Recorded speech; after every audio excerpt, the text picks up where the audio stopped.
Bueno, entonces, siendo las 7 de la mañana, en el Departamento de Medicina Interna de la Universidad de Antioquia, damos inicio a la actividad del Club de Revistas.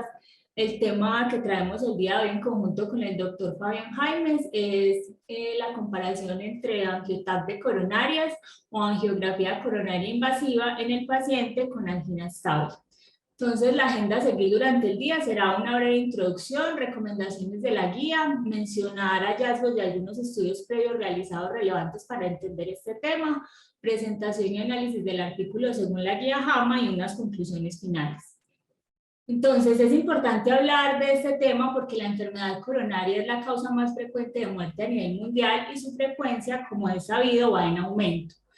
Causa alrededor de 1.8 millones de muertes al año. Según el Ministerio de Salud de Colombia, la enfermedad coronaria isquémica en el año 2011 fue responsable de aproximadamente 29.000 muertes y de 16.000 de ellas en hombres, con una tasa de 43 muertes por día. Entonces, cuando hablamos de angina estable, recomendado actualmente por la guía de la Sociedad Europea de Cardiología del 2019, que hablemos de síndrome coronario crónico, nos encontramos los siguientes 6 escenarios, de los cuales el día de hoy, de acuerdo al artículo, haremos relevancia al primero, que es sospecha de enfermedad coronaria y síntomas de angina estable o disnea. Los demás relevantes, pero no se tienen en cuenta porque no son pertinentes para evaluar el artículo. Entonces, cuando hablamos de síndrome coronario crónico, debemos tener en cuenta que la causa más frecuente de angina es la estenosis de una arteria coronaria por ateromatosis, que puede presentar grados variables de obstrucción y cursar con periodos silentes o con síntomas variables. Según la guía, nos mencionan que si la estenosis es fija, una placa ateromatosa estable, el umbral de isquemia es siempre similar y aparece con niveles de ejercicio predecibles, lo que constituye el cuadro clínico denominado angina estable. Hoy en día, como les mencioné previamente, debemos referirnos al término de síndrome coronario crónico, pero para términos del artículo, que fue realizado más o menos en 2015, todavía se usa el término de angina estable. Importante tener en cuenta que para la clasificación clínica tradicional de angina típica, atípica y dolor torácico anginoso, nos mencionan las siguientes 3 características: que el dolor sea opresivo en la región precordial, en el cuello, la mandíbula, el hombro o el brazo, que esté provocado por el esfuerzo físico, que se alivie pasados unos 5 minutos de guardar reposo o con el uso de nitratos. La angina típica, aquella que cumple 2 de las características anteriormente mencionadas, y el dolor torácico no anginoso, aquel que cumple una o ninguna de las características anteriores. Importante también mencionar que en las últimas guías del enfoque del paciente con dolor torácico, ya lo recomendable es hablar de dolor coronario, no coronario, y son como los términos que se deben usar. Realmente ya hablar de angina típica, atípica, no es lo recomendable porque esto hace que en muchas ocasiones se infravaloren los síntomas del paciente y no se llegue a un diagnóstico adecuado. Pero sigo mencionando que para términos del artículo por su año de realización seguiremos usando estos términos. Importante conocer la clasificación de la Sociedad Cardiovascular Canadiense de la angina, la cual divide el nivel de los síntomas en 4 clases, siendo la clase 1 una actividad que la actividad normal no causa angina, la 2 una ligera limitación con la actividad normal, la 3 marcada limitación con la actividad física normal y la clase 4 aquel que presenta incapacidad para realizar cualquier actividad física sin presentar malestar o ya sería una angina en reposo. Importante mencionar que dentro de la clasificación que nos da la última guía de la Sociedad Europea de Cardiología del 2019, se nos habla de establecer en el enfoque del paciente la probabilidad pretest, teniendo en cuenta si la angina es típica, atípica, no anginosa, y ya se incluye al paciente que presenta disnea, la edad y si es un hombre o una mujer. De acuerdo a eso, tenemos que el paciente con un porcentaje menor del 5% tiene una probabilidad pretest menor del 5, una probabilidad pretest muy baja, de 5 a 15% se habla de baja probabilidad, de 15 a 85% una probabilidad intermedia, y se diría que mayor de 85% es alta probabilidad, aunque hay que tener en cuenta que en la tabla, con esta clasificación, ningún paciente entraría en grupo de alta probabilidad, ya que ninguna nos da un porcentaje mayor del 85%. Y hablar de alta probabilidad ya requeriría sumar elementos de la clínica. Importante mencionar que cuando el paciente tiene una probabilidad menor del 5%, es decir, muy baja probabilidad, este no se beneficia de pruebas adicionales. hace un rollout. Cuando el paciente tiene una probabilidad muy alta, que esto ya lo estableceríamos en este caso con la clínica y factores de riesgo, ya se definiría si se beneficia y se lleva a estratificación invasiva de acuerdo al criterio del clínico, y aquel paciente que queda en la probabilidad de 15-85%, que es el paciente que nos interesa el día de hoy, será aquel que será llevado a pruebas anatómicas o funcionales. En ese paciente del grupo de 5 a 15% que queda en baja probabilidad, la guía nos recomienda usar estas características que aumentan o disminuyen la probabilidad para definir la necesidad de estudios adicionales. Para aquellos factores que aumentan la probabilidad tenemos factores de riesgo cardiovascular, cambios en el electrocardiograma en reposo, se refiere a ondas Q, cambios en el segmento ST o en la onda T, disfunción del ventrículo izquierdo, resultados anormales en el electrocardiograma de esfuerzo o un score de calcio coronario mayor de 0 en tomografía. Y disminuye la probabilidad, resultado normal en el electrocardiograma de esfuerzo, una ausencia de calcio coronario en la tomografía coronaria. Entonces estos son los elementos que se tendrían en cuenta en aquel paciente que queda la probabilidad entre 5 y 15%. Respecto a lo que nos menciona la guía, en aquel paciente con probabilidad intermedia del 15 al 85%, se recomienda recurrir a pruebas funcionales o anatómicas. Respecto a la angiotac coronario, la guía nos menciona que se debe considerar como una prueba alternativa a la coronariografía invasiva cuando los resultados de las pruebas no invasivas sean equívocas o no diagnósticas. No se recomienda en aquellos casos de calcificación coronaria extensa, frecuencia cardíaca irregular, obesidad significativa, cuando el paciente tiene incapacidad para cooperar aumentando la respiración, aguantando la respiración u otra condición que dificulte la adquisición de una imagen de buena calidad. Respecto a este estudio, es un estudio que permite la valoración anatómica no invasiva de la luz y la pared arterial, con una sensibilidad de más o menos el 99% y una especificidad del 83%. Permite detección de estenosis coronarias obstructivas, usa medio de contraste como un dato a tener en cuenta a la hora de considerarlo. No todas las estenosis que nos menciona entre el 50 al 90% por estimación visual tienen necesariamente una relevancia funcional, y es una prueba que, teniendo en cuenta este hallazgo, puede tener alta tasa de falsos positivos.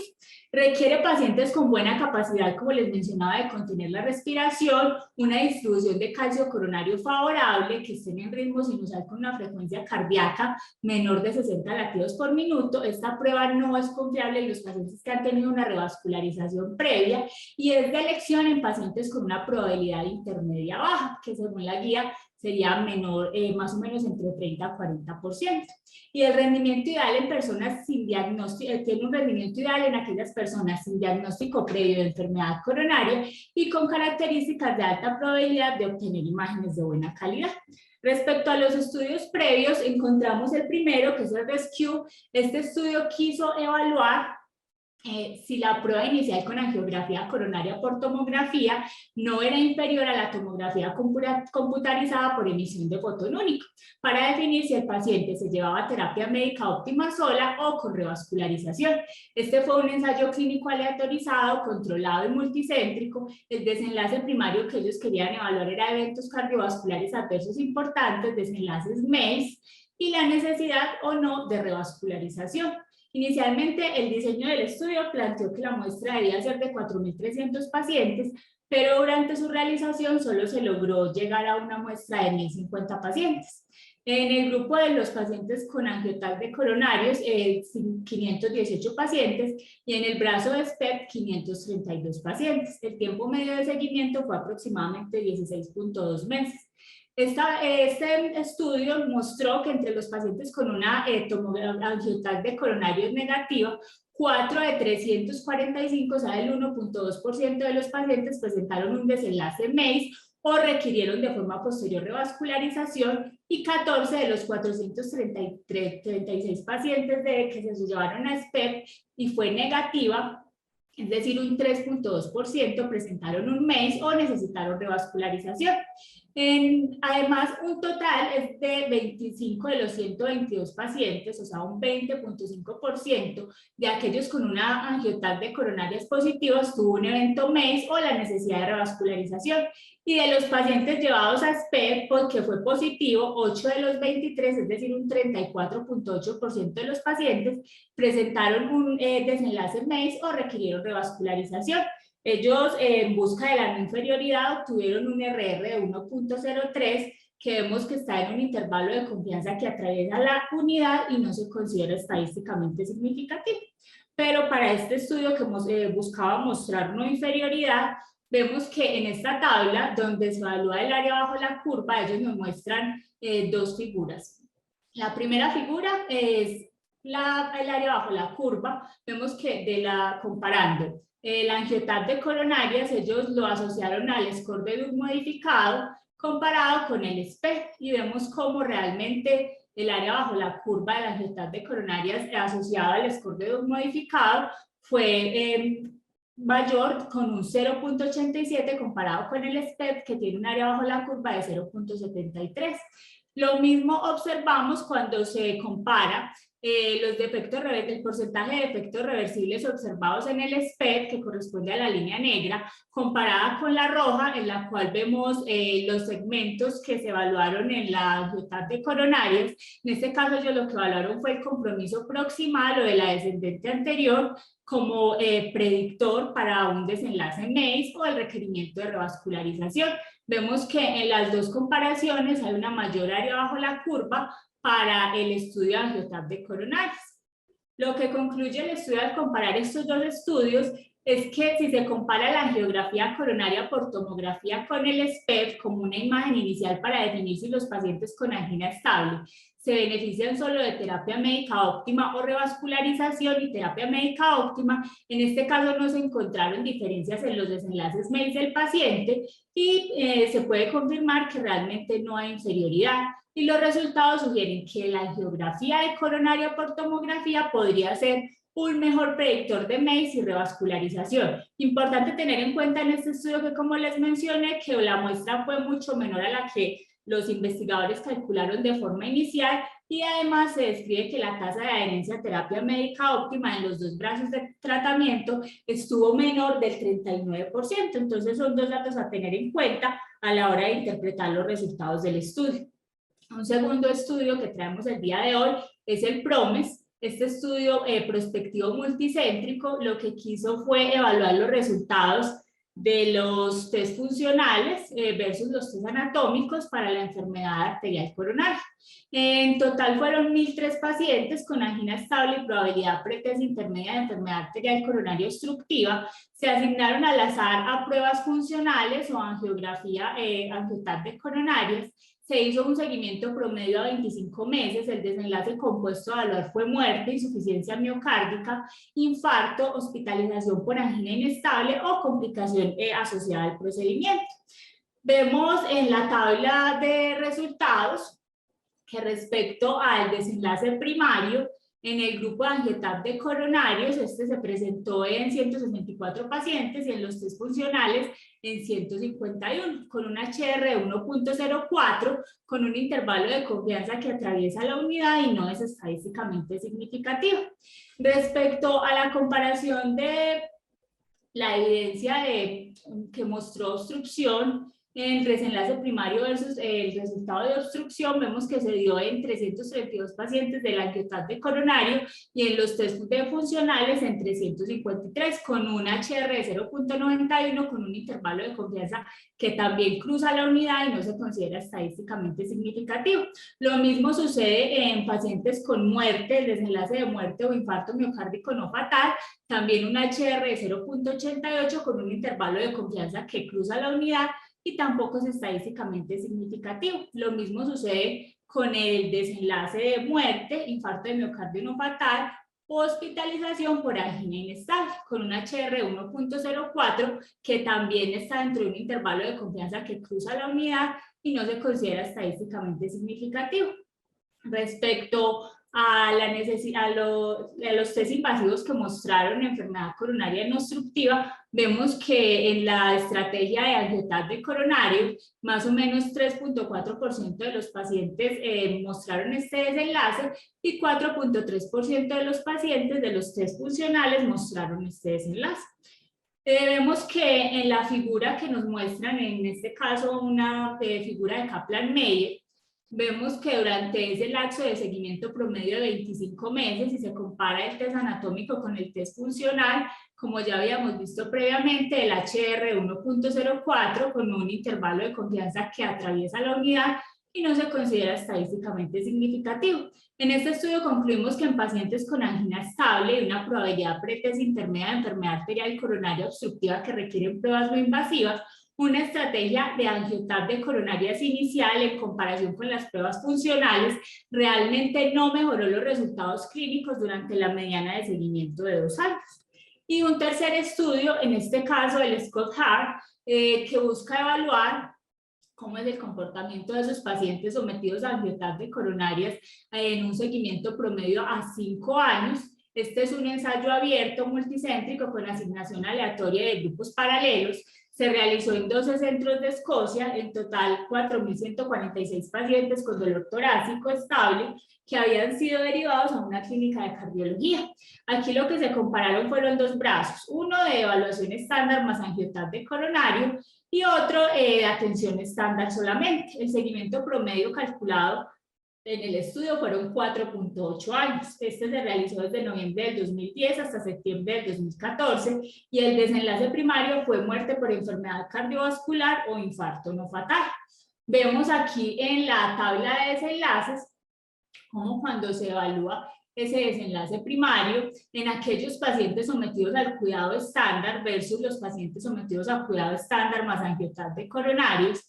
El HR es de 0.59 con un intervalo de confianza que no cruza la unidad y se considera estadísticamente significativo. Este desenlace primario compuesto, en su mayoría movido por el desenlace de infarto de miocardio no fatal, en el que vemos que realmente tienen un resultado de 0.6 con un intervalo de confianza estadísticamente significativo, ya que los demás no muestran esta significancia estadística. Entonces el desenlace primario en este caso fue movido más por este desenlace.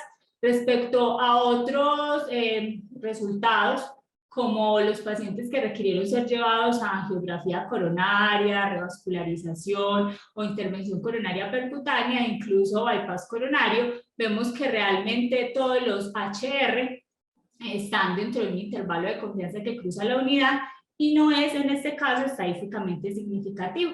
Entonces vemos cómo acá cuando se hace el seguimiento a un promedio de 5 años comparando el cuidado estándar versus el cuidado estándar más la angiotac de coronarias, cuando se evalúa la necesidad de revascularización o angiografía coronaria invasiva, no hay un resultado que sea estadísticamente significativo, y cuando se evalúa el desenlace primario compuesto, este sí tiene un resultado estadísticamente significativo, pero movido, como les mencioné previamente, por el desenlace de infarto del miocardio no fatal. Aquí se concluye dentro del estudio que 73 pacientes con angina estable tendrían que ser referidos para angiotac de coronarios para prevenir un infarto de miocardio fatal o no fatal en el transcurso de 5 años, y los autores llegan a la conclusión de que el uso de angiotac de coronarias en pacientes que habían sido remitidos a una clínica de cardiología para su evaluación se asoció con menor riesgo de muerte por enfermedad coronaria o infarto de miocardio no fatal en comparación con el cuidado estándar solo, sin mayor uso a largo plazo de intervención coronaria percutánea o revascularización coronaria. Serían como los 3 estudios precedentes a tener en cuenta. El estudio que vamos a evaluar el día de hoy, como ya les había mencionado, es la comparación de angiotac de coronarias o angiografía coronaria invasiva en el paciente con angina estable. Este es un estudio publicado en el New England Journal of Medicine del 4 de marzo del 2022. La pregunta de investigación de los autores lo que busca es evaluar en pacientes con dolor torácico estable, con probabilidad pretest intermedia, ellos lo definen como 10 a 60% de enfermedad arterial coronaria, que fueron referidos para angiografía coronaria invasiva, y comparan la angiografía coronaria por tomografía versus la angiografía coronaria invasiva, buscando evaluar la presentación de eventos cardiovasculares adversos definidos como muerte, infarto de miocardio no fatal o ataque cerebrovascular no fatal. Dentro del diseño del estudio vale la pena mencionar que es un ensayo clínico aleatorizado, pragmático y de superioridad, multicéntrico, realizado en 26 hospitales de 16 países europeos. Los evaluadores fueron ciegos solo para el análisis de los resultados. Se hizo una asignación paralela. El estudio fue aprobado por el Comité de Ética del Hospital Universitario Charité de Berlín, por la Federación Alemana de Protección Radiológica y financiado por el séptimo marco de la Unión Europea. La aleatorización de los pacientes se dio por asignación aleatoria en una proporción de 1 a 1 para someterse sea a angioTAC de coronarios o angiografía coronaria invasiva. Se hizo mediante un sistema basado en la web para asegurar el ocultamiento. Se hicieron bloques de aleatorización generados por computadora, permutados aleatoriamente de 4, 6 u 8 bloques. La estratificación se hizo según el centro y el sexo del paciente con asignación central, y todos los pacientes dieron el consentimiento, firmaron el consentimiento informado para participar en el estudio. Se realizó mediante un software de estudio, el CEPU-Trial. Los criterios de inclusión para participar en el estudio eran los siguientes: pacientes con sospecha de enfermedad arterial coronaria con angina estable y probabilidad intermedia previa a la prueba de 10 a 60%, con enfermedad arterial coronaria remitidos para angiografía coronaria invasiva. Los pacientes debían tener una edad igual o mayor a 30 años, todos debían haber firmado el consentimiento informado y previo a la inclusión se debía verificar nuevamente que cumplieran con esa probabilidad intermedia entre 10 a 60%. Respecto al dolor, este no podía ser agudo, o sea, aparecer en las últimas 48 horas, tampoco inestable, o sea, que su primera aparición debute con una clasificación en la escala de la Sociedad Canadiense 3 o 4, o que la progresión del dolor aumente al menos una clase, o progrese a la clase 3 de la escala de la Sociedad Canadiense, o que el dolor se dé en reposo y dure durante al menos 20 minutos, porque aquí ya estaríamos en el contexto de un síndrome coronario agudo y el paciente pues no podría participar en el estudio. Tener en cuenta, importante para analizar este estudio, que como les mencionaba, su realización a partir del 2015, todavía no se había publicado la nueva guía del 2019 de la Sociedad Europea de Cardiología, y hay diferencia de acuerdo a los porcentajes de probabilidad pretest que se asignaban a los grupos de pacientes.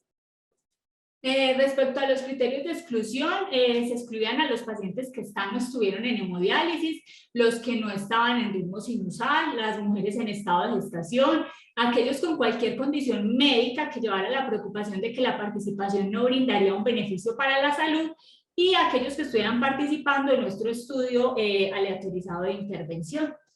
Respecto a los dos estudios a evaluar, las dos pruebas diagnósticas a evaluar, tenemos que ellos mencionan que la angiografía coronaria invasiva se realizaría por fluoroscopia con administración de medio de contraste y sería realizada por cardiólogos certificados. Respecto a la angiografía coronaria por tomografía, ellos mencionan que usarían un tomógrafo de 64 cortes, seguirían el programa de 10 pasos, los pacientes no podían tomar café, té o chocolate 4 horas antes del examen. Si la frecuencia cardíaca era mayor de 60 latidos por minuto, se les administraría el metoprolol, y si el betabloqueador estaba contraindicado, recurrirían al uso de bravadina o calcioantagonistas.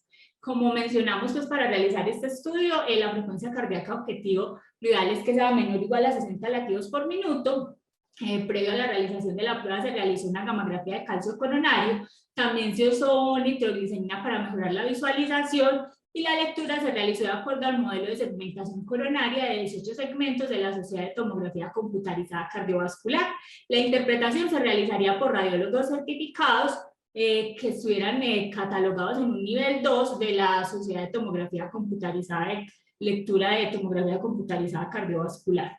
Bueno, básicamente lo que hacían los investigadores era que la muestra total distribuían los pacientes en los dos brazos de pruebas diagnósticas, y de acuerdo al resultado, si el resultado era positivo, ellos tenían un equipo de decisiones locales del corazón, y ellos tomaban las decisiones de qué hacer con el paciente de acuerdo a las guías actuales en ese momento. Si realmente la prueba era negativa, el paciente salía de todo el algoritmo y no se realizaban estudios adicionales, pero a todos se les realizaba intervención en factores de riesgo y prevención secundaria de acuerdo con las guías locales actuales de enfermedad cardiovascular. Para recordar los desenlaces a evaluar, teníamos un desenlace primario que era un compuesto, eso es importante, porque ellos hacen un compuesto de muerte cardiovascular, infarto de miocardio no fatal o ataque cerebrovascular no fatal. Ellos mencionan dentro de este análisis que como falencia de su estudio no se evaluaron los eventos silentes. Y el resultado primario lo hacen adicional como un resultado primario ampliado, en el que incluyen muerte cardiovascular, infarto de miocardio no fatal, ataque cerebrovascular no fatal, y agregan a esto ataque isquémico transitorio o complicaciones relacionadas con el procedimiento.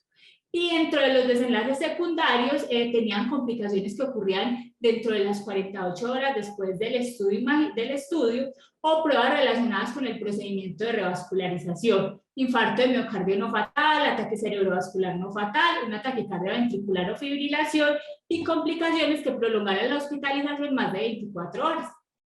También evaluaron la presencia de disección de arteria coronaria de la aorta, paro cardíaco, taponamiento cardíaco, angina a las 4 semanas posteriores en el seguimiento, y adicional a eso ellos evaluaron dos escalas: la escala visual análoga de calidad de vida europea de 5 dimensiones y el cuestionario de salud SF12B2, que era un cuestionario relacionado con la calidad de vida en salud, y estos tenían un puntaje que iba de 0 a 100, a mayor puntaje era mejor la calidad de vida.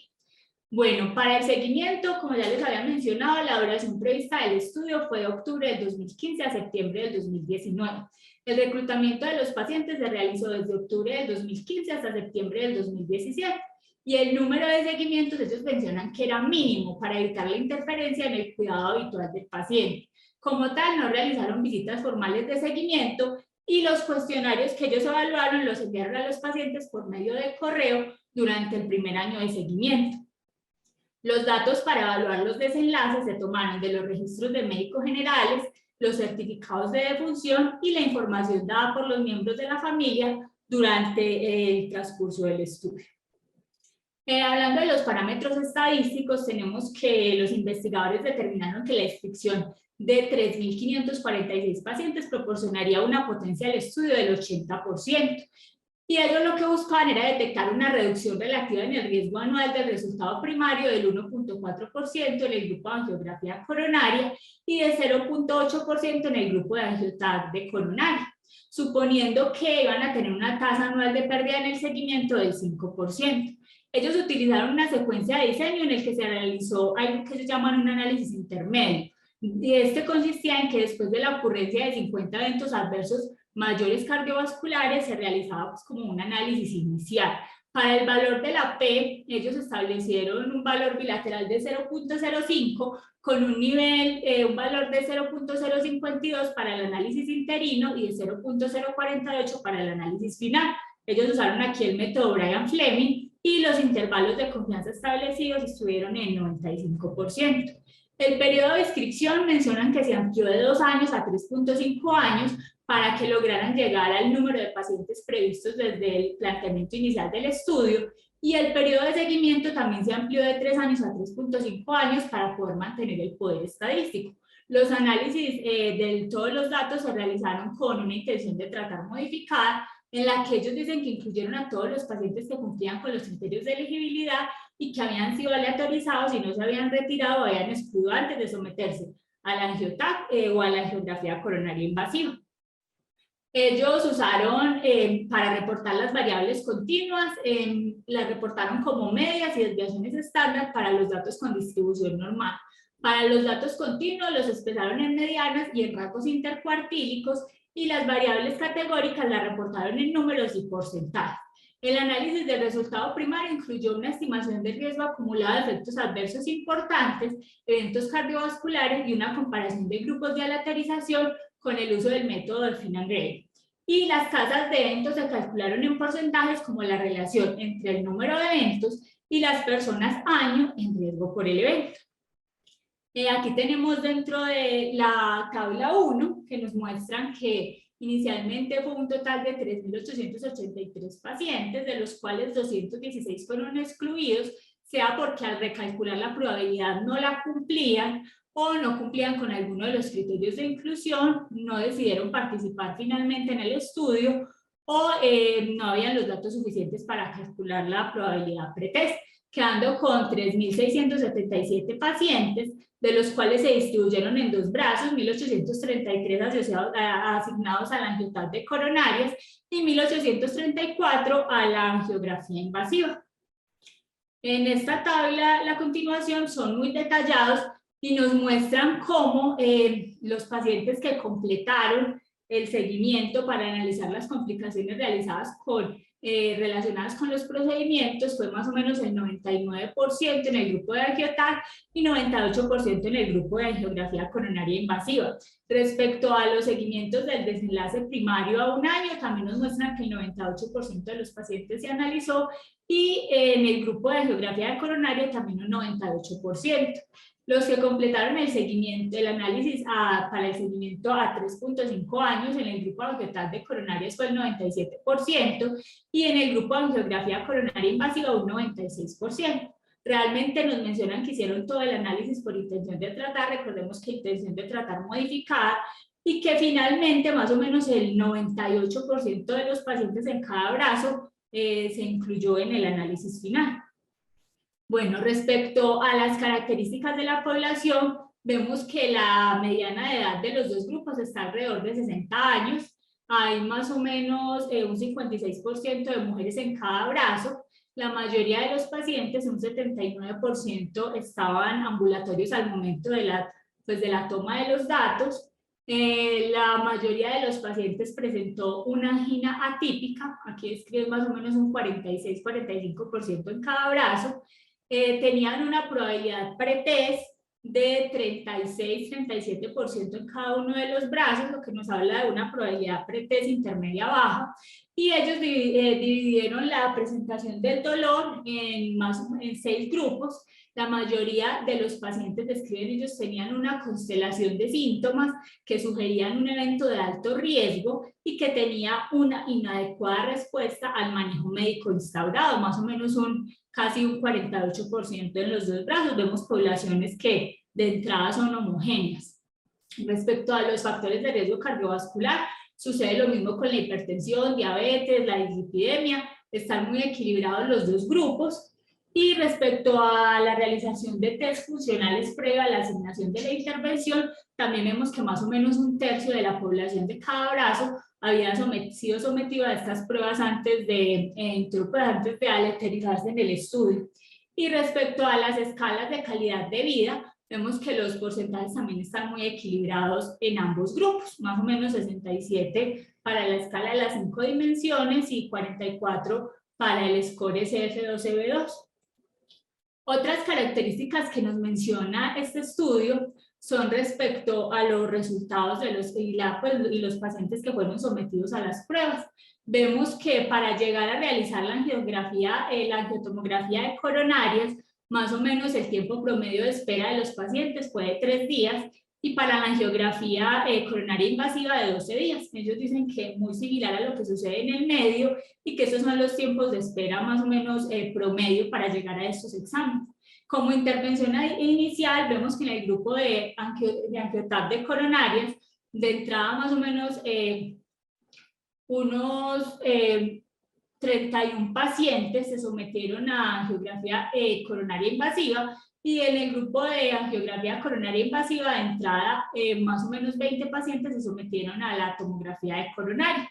Respecto a una estenosis significativa, en este caso ellos la definían como mayor del 50%, más o menos en cada brazo también se ve equilibrado en 25% de los pacientes. Cuando hablaban de anatomía de alto riesgo, también vemos que más o menos entre el 13 a 12% de los pacientes en cada brazo presentó criterios para hablar de anatomía de alto riesgo, y adicional a eso siguen estando equilibrados en los demás hallazgos, como estenosis no obstructiva o sin signos de enfermedad arterial obstructiva. En los demás resultados, nos muestran acá que los pacientes que requirieron angiotardia coronaria durante el manejo inicial en el grupo de angiografía coronaria invasiva estuvo más o menos en 2%, y en los pacientes de angiotardia coronaria, aquellos que requirieron angiografía coronaria invasiva durante el manejo inicial, estuvo más o menos en un 22%. Respecto al tipo de acceso que se usó para el procedimiento, vemos que más del 80% de los procedimientos se realizó por acceso radial, lo cual sabemos es más seguro y se asocia con menos porcentaje de complicaciones. Y dentro de los pacientes que requirieron durante el manejo inicial intervenciones como intervención coronaria percutánea o bypass coronario, vemos que en el grupo de angiotardia coronarias más o menos el 10% requiere intervención coronaria percutánea y el 14% en el grupo de angiografía coronaria invasiva. Para el bypass coronario, más o menos 2% en el grupo de angiotardia coronarias y 3% en el grupo de angiografía coronaria invasiva. Luego de evaluar los resultados, las características y que las dos poblaciones estaban equilibradas desde el ingreso, vemos respecto a los resultados que cuando se evalúa el desenlace primario, como recordemos que está dado por infarto de miocardio no fatal, stroke no fatal o muerte de origen cardiovascular, en este caso, en el grupo de angiotardia coronarias, vemos que este desenlace se dio en 38 pacientes y en el grupo de angiografía coronaria no invasiva en 52 con un HR de 0.7 que está dentro de un intervalo de confianza que cruza la unidad y no se considera estadísticamente significativo. Cuando ellos evalúan ese desenlace primario expandido o ampliado, como hablábamos inicialmente, y en este caso deciden incluir las complicaciones asociadas al procedimiento, vemos que sí les da, y les da un HR de 0.6 con un intervalo de confianza estadísticamente significativo, pero esto movido por las complicaciones relacionadas al procedimiento, que claramente se iba a ver porque es muy diferente un paciente que solo se lleva a un estudio imaginológico a uno que se lleva a un estudio que requiere invasión. Entonces aquí claramente movido es porque se decidió incluir dentro de este desenlace expandido las complicaciones relacionadas con el procedimiento. Vemos cómo dentro de los desenlaces secundarios, en este caso las complicaciones asociadas al procedimiento, pues está, claramente también les da con un HR de 0.26 con un intervalo de confianza que es estadísticamente significativo. Y cuando se evalúan los demás desenlaces, como la presencia de angina 4 semanas posterior a la realización de los estudios, las escalas de calidad de vida, vemos que en este caso sí no hay una diferencia que sea estadísticamente significativa. Entonces, en la figura que ellos nos muestran, para evaluar cómo se comporta durante ese tiempo de seguimiento, promedio más o menos de 3 años, los desenlaces primarios que deseaban evaluar, comparando la angiotardia coronarias versus la angiografía coronaria invasiva, vemos como el HR de 0.7 no está dentro de un intervalo, pues está dentro de un intervalo de confianza que incluye la unidad y no se considera que haya una diferencia estadísticamente significativa. Las principales limitaciones mencionadas por los autores del estudio son que no fue posible el cegamiento para los pacientes ni los médicos, lo que puede haber influido especialmente en los resultados informados por los pacientes, que no se identificaron eventos silentes relacionados con los procedimientos, que la incidencia anual de eventos cardiovasculares fue más baja de lo que se esperaba para los dos grupos, y que los resultados no diagnósticos de la angiografía coronaria por tomografía estuvieron más o menos alrededor de 5.7%. Y adicional a eso, no se presentaron resultados que permitan realizar una comparación de la costo-efectividad de la angiotardia coronarias versus la angiografía coronaria invasiva. Ellos lo que concluyen con este estudio es que entre los pacientes remitidos para angiografía coronaria invasiva por angina estable, con probabilidad intermedia previa a la prueba, el riesgo de eventos cardiovasculares mayores fue similar en el grupo de angiotardia coronarias y el grupo de angiografía coronaria invasiva, y que por su parte la frecuencia de las principales complicaciones relacionadas con el procedimiento fue menor cuando se realizó como estrategia inicial una angiotardia coronarias. Llegando ya a la parte del análisis crítico desde la guía JAMA, vamos a evaluar qué tan grave fue el riesgo de sesgo. Entonces, en primer lugar, se aleatorizó a los pacientes. Sí, los pacientes fueron asignados aleatoriamente en una proporción de 1 a 1, permutados aleatoriamente en 4, 6 u 8 bloques, y la estratificación se hizo según el centro y el sexo del paciente con asignación central. Se ocultó la aleatorización, recordemos que sí, se usó un sistema basado en la web, y si los pacientes tenían factores pronósticos similares, recordemos al evaluar la tabla 1 que las características estaban muy equilibradas desde el principio, y esto nos permite hablar de que sí tenían unos factores pronósticos similares. ¿Qué tan grave fue el riesgo de sesgo para seguir evaluando? Miramos en qué medida se cegó el estudio. Recordemos que esta es una de las limitaciones mencionadas por los autores del estudio y que en este caso solo se cegó al evaluador para el análisis de los resultados, pero los pacientes y los médicos pues claramente conocían la asignación y a qué procedimientos se llevaban porque realmente era muy difícil ocultarlo. Aquí queda la duda de que ya de entrada quienes iban a angiografía invasiva y se hacía alguna intervención, pues probablemente si estaban en el grupo de angiotarde coronarias era claro que tenían una obstrucción significativa, y adicional a esto, los pacientes al saber a qué procedimientos se sometían, al igual que los evaluadores, podían realizar intervenciones adicionales que podrían influir finalmente en los desenlaces a largo plazo del paciente. Si hubo pérdidas en el seguimiento, pues recordemos que en la tabla que nos muestra el estudio hubo muy clara, pues nos especificaron claramente que se hizo una intención, se analizó con una intención de tratar modificada, que de los pacientes de cada grupo, según lo que vemos aquí, la pérdida en el grupo de angiotarde coronarias en el tiempo fue más o menos de 1.4% y en el grupo de angiografía coronaria de 4.4% para un 6%, pero en realidad ellos lograron llegar a un análisis final, según nos describen en la mayoría de desenlaces, de hasta el 98% de la población. Igual este 6% hay que tenerlo en cuenta porque ellos finalmente no presentaron el porcentaje de eventos cardiovasculares que habían calculado en un principio, y esta pérdida en ese caso puede convertirse en un factor importante a la hora de hacer un análisis de los resultados del estudio. ¿Qué tan grave fue el riesgo de sesgo? Entonces aquí nuevamente nos preguntan si se analizaron los pacientes de los grupos a los que fueron asignados al azar. Como vimos durante todo el estudio, esto sí se cumplió claramente. Adicional a eso, nos preguntan si el estudio se detuvo de forma temprana. Vemos que realmente no, que incluso se amplió el tiempo de recolección de los datos y de seguimiento de los pacientes para lograr obtener la muestra del poder estadístico que habían planteado desde el inicio. Respecto a los resultados, como vimos en las tablas que les mostré previamente, vemos que cuando se evalúa el desenlace primario, que en este caso recordemos era compuesto, el riesgo para los pacientes de angiotarde coronarias fue de un 2% calculado, y para el grupo de angiografía coronaria invasiva más o menos de un 3%.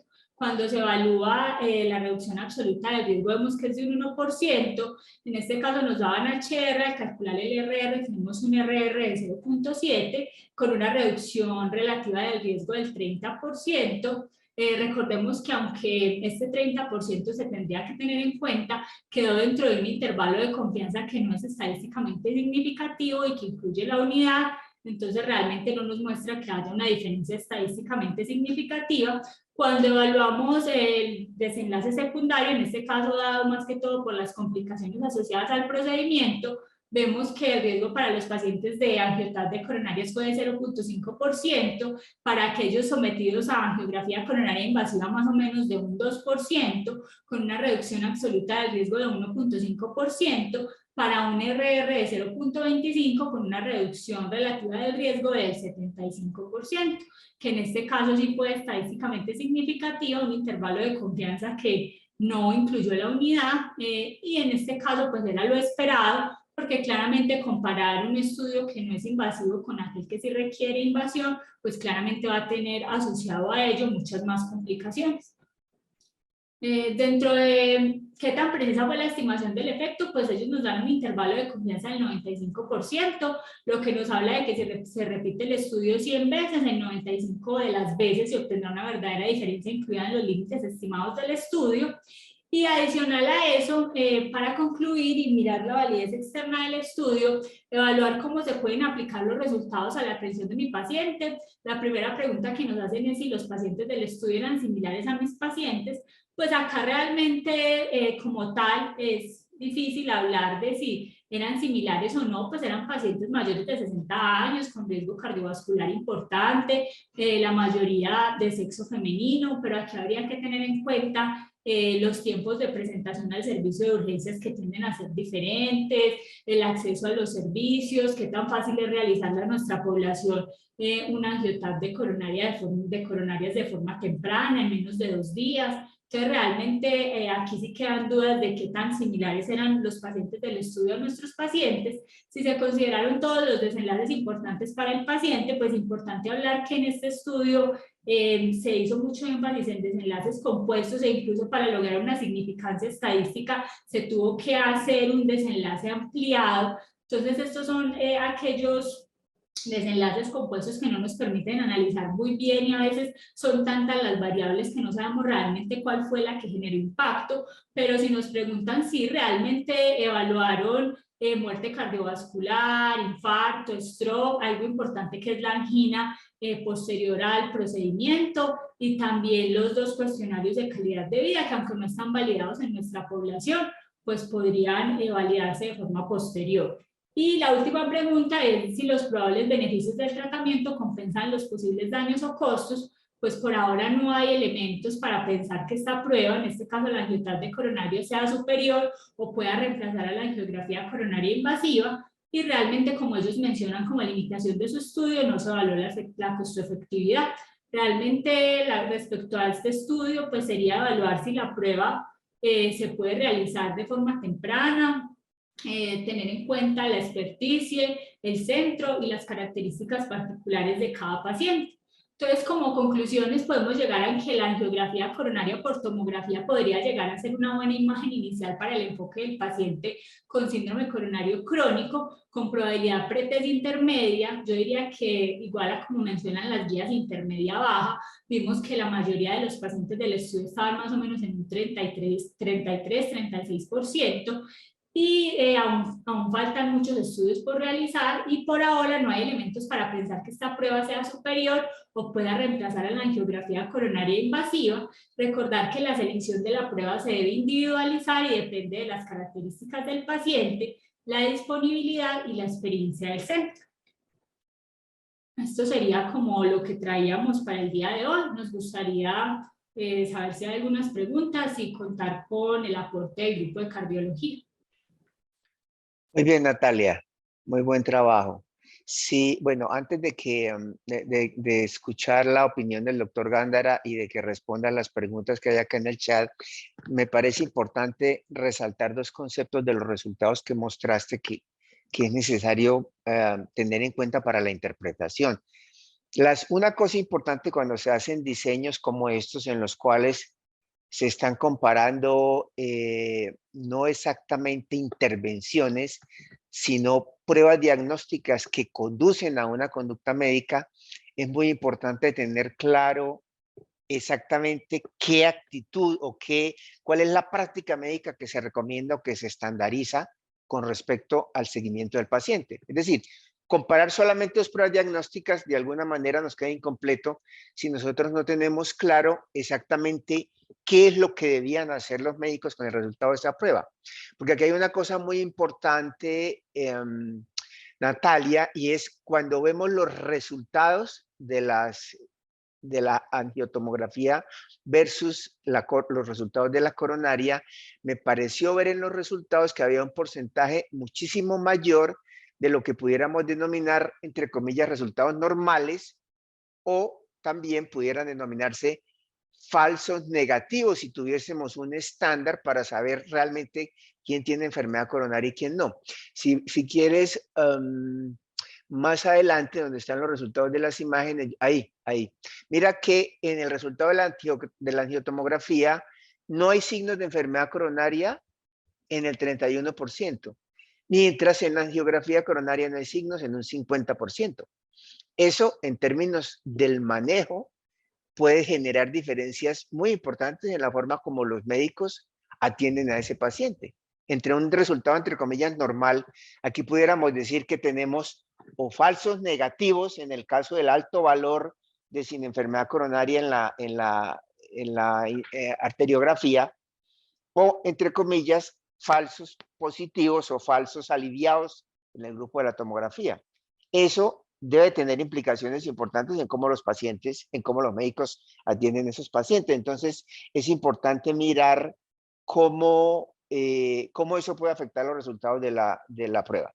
Y la segunda consideración importante, Natalia y compañeros, es acerca del concepto del tamaño de muestra, que es algo con lo que insistimos muchísimo. Miren que la interpretación que hacen los autores es no hay diferencias, ¿ya? No fue posible encontrar el beneficio que se esperaba de la angiotomografía, pero tengamos presente los números que están involucrados en estos. La consideración de los autores cuando calcularon el tamaño de muestra, no sé si recuerden esa tablita, esa diapositiva de Nati, la consideración era, vamos a tener 1.6% de eventos, 1.4% de eventos por año en el grupo en el que se hace la angiografía. Y eso se supone que lo podemos reducir en términos de eventos al 0.8% en el grupo de angiografía coronaria. Ellos le apostaban a una diferencia bastante pequeña, tanto en términos absolutos como en términos relativos. Mire que eso en términos absolutos es un 6%, en términos relativos es 8 y 6, 14, como un 40%, no. 1.4 por 13 por 1, 13 por 4, 12. Sí, más o menos un 40%. Sin embargo, en los resultados finales, ellos encuentran una diferencia que en términos relativos es mucho menor, que fue, aunque en términos absolutos también era más grande, que era 3% versus 2%, en términos relativos eso corresponde realmente al 30%. Si vemos, decir, el concepto de que no es posible encontrar diferencias es real, pero si somos detallados con los números, estos resultados no pueden descartar un efecto un poco menor del que los autores esperaban. Porque miren ese HR, bueno, obviamente tengan en cuenta las limitaciones muy importantes que tenemos siempre con los resultados compuestos. Y es que uno realmente no sabe qué es lo que está haciendo. Mire que aquí parece haber una reducción en muerte cardiovascular y en stroke no fatal. Pero en cambio, pareciera haber un aumento, entre comillas, en el grupo, en el desenlace de infarto de miocardio no fatal. Entonces, digamos, solo por efectos de interpretación, otra lectura de los resultados es, no pudimos encontrar la diferencia que nosotros esperábamos. Si esa diferencia existe, probablemente sea más pequeña, que es el HR de 0.7 que se está mostrando ahí. Como ven, obviamente no es significativo, pero no es posible descartar que tenga un beneficio menor la angiotomografía del que los autores esperaban. Bueno, está el doctor Gándara, su opinión, y luego la pregunta del doctor Atencia y de los participantes, que hay 3 preguntas en el chat. ¿Listo, Natalia? Adelante y gracias. Buenos días para todos. Muchas gracias por la invitación al servicio de cardiología. Son como varias cosas notables del estudio. Uno es que, sin lugar a dudas, se dio como un momento en que el conocimiento estaba evolucionando y los resultados ya llegan a un punto donde su valor resulta anacrónico frente a las recomendaciones recientes de las guías, entendiendo hoy el síndrome coronario crónico como una enfermedad de tratamiento médico en la gran mayoría de los pacientes, y en ese caso se relega el papel que hoy juega la arteriografía coronaria invasiva. Y es llamativo cómo se proponen pacientes que precisamente sospechan síndrome coronario crónico con una probabilidad de más intermedia, comparar un método no invasivo anatómico con un invasivo. Entonces uno sí se cuestiona como la comparación que se hace frente a un paciente que probablemente no tenga la enfermedad, frente a un método que eventualmente le ofrece un riesgo mayor de complicaciones, y que precisamente en esos pacientes que tienen una probabilidad intermedia, el gradiente de beneficio es mucho menor. Entonces, uno finalmente se cuestiona la comparación entre un método no invasivo anatómico y un método invasivo que ofrece riesgos procedimentales inherentes a la ejecución del mismo, independientemente de la experticia que tenga el centro o el grupo que lo realiza. Y hoy, al día de hoy, con las recomendaciones actuales, la comparación resulta la comparación resulta mucho más dispar, entendiendo precisamente lo que acabo de decir, que el síndrome coronario crónico hoy sabemos que es una enfermedad de manejo médico, casi que en la universalidad de los pacientes. Los datos finalmente se engranan a lo que nos han mostrado históricamente todos los ensayos clínicos y las cohortes, donde probablemente un manejo no invasivo, un manejo cauto, prudente, donde se descarte la anatomía de alto riesgo, especialmente el tronco coronario izquierdo, podría ser suficiente para la gran mayoría de los pacientes, y que probablemente el papel que juega hoy la arteriografía coronaria sea para un segmento de esa población donde el tratamiento médico no ha sido efectivo a pesar de un seguimiento juicioso, o que la arteriografía coronaria por tomografía nos muestre una anatomía de alto riesgo comprometiendo el tronco coronario izquierdo.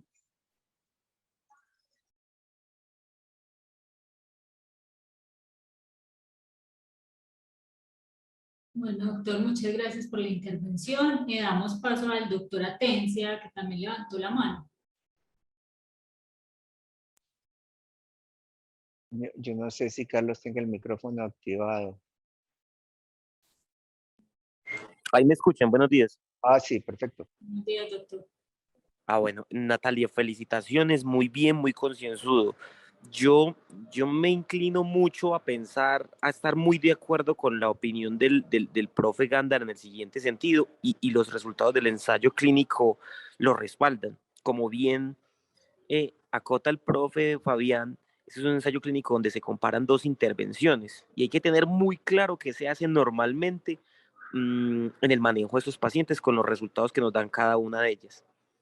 Y lo primero es decir que la enfermedad coronaria estable, si está bien examinado y bien interrogado al paciente, mire que va muy bien con el manejo médico, ¿cierto? Menos de 30%, menos de 38 y 52 pacientes en cada uno de los grupos, un 2,1 y un 3% de ellos tuvieron algún desenlace fatal, o perdón, algún desenlace del compuesto, ¿cierto? Entendiendo la limitación grande del compuesto, porque esos 38 y esos 52 que vemos ahí pueden estar, digámoslo así, como se ve, repartidos en otros desenlaces que no nos interesen mucho y otros que sí nos interesen más. Pero miren que la mayoría de enfermedad coronaria estable le va muy bien con el manejo médico, muy pocos se tuvieron que intervenir. Eso es lo primero. Y lo otro, de pronto en la parte de la lectura crítica que hizo Natalia, mostrar cuando hablaste de las pérdidas del seguimiento. Nótense que en términos relativos fueron 3,1 y 4% de los pacientes, ¿cierto? Si uno en algún momento esas pérdidas, que parecen ser muy poquitas, porque ellos siguieron al 98,8% de todos los pacientes, se van hacia un lado u otro, pues definitivamente el ensayo tiene muy pocos eventos en absolutos, y eso hace que las conclusiones que a veces muestran en los abstracts, porque en este me sucedió, no se pueden respaldar. Realmente no podemos decir que la angiotomografía con respecto a la coronariografía sea superior, al menos en la conducta que se toma con el resultado, y debido a eso, a que las pérdidas del seguimiento, así sea 1,2% que haya podido ser, como el número de desenlaces fue tan pequeño, el intervalo de confianza, miren que es muy ancho, pasa a la unidad, y yo no sé, el estudio no le permite uno concluir la hipótesis alternativa que los autores sugerían en un inicio. Solamente eran esas dos acotaciones. Creo que la enfermedad coronaria estable es de manejo médico, y este estudio respalda el hecho de que los desenlaces que se ven con una u otra estrategia son muy bajos. Muchas gracias. Sí, doctor, muchas gracias por la intervención. Inclusive el estudio isquemia, que también lo íbamos a traer, pero por tiempo no lo incluimos, confirma mucho lo que ha mencionado cardiología del doctor Atencia, que con los estudios que se han realizado y la evaluación de las diferentes poblaciones, el síndrome coronario finalmente, el síndrome coronario crónico con tratamiento médico tiende a ser pues como el estándar de manejo actual. Realmente llevar al paciente a estrategias invasivas cada vez es una conducta menos socorrida. Muy bien, Nati, mira rápidamente las preguntas del chat, que veo que hay cosas muy interesantes.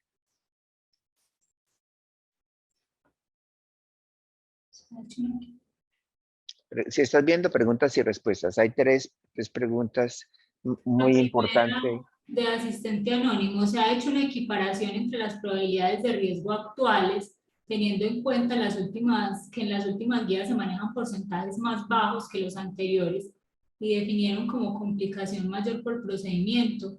Pues me imagino que aquí se refieren a lo que hablábamos de que el estudio fue realizado, como mencionábamos, antes del 2019 y que las probabilidades pretest de las poblaciones cuando comparamos eran diferentes. Esto está acá en esta tabla.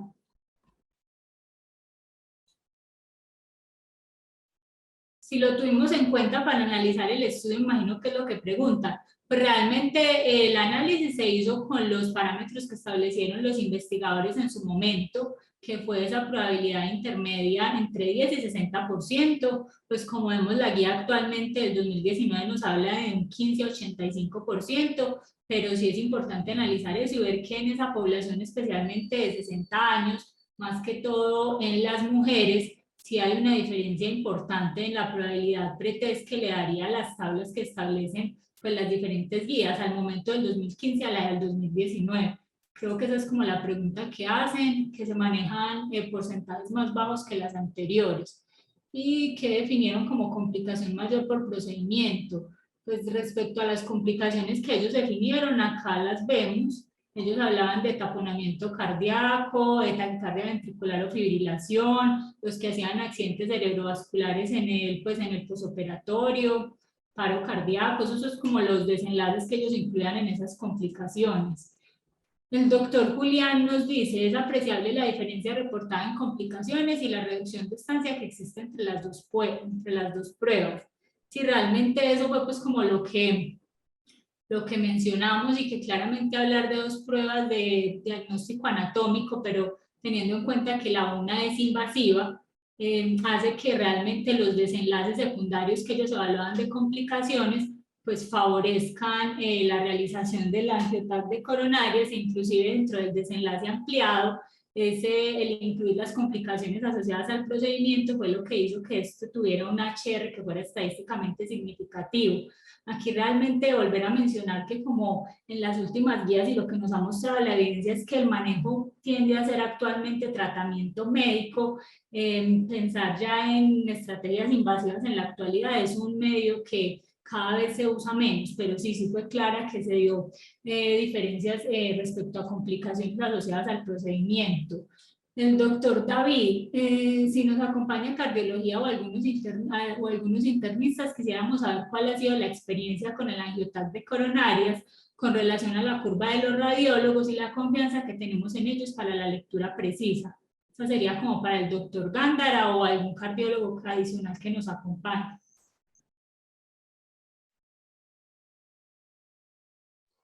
Hola, buenos días.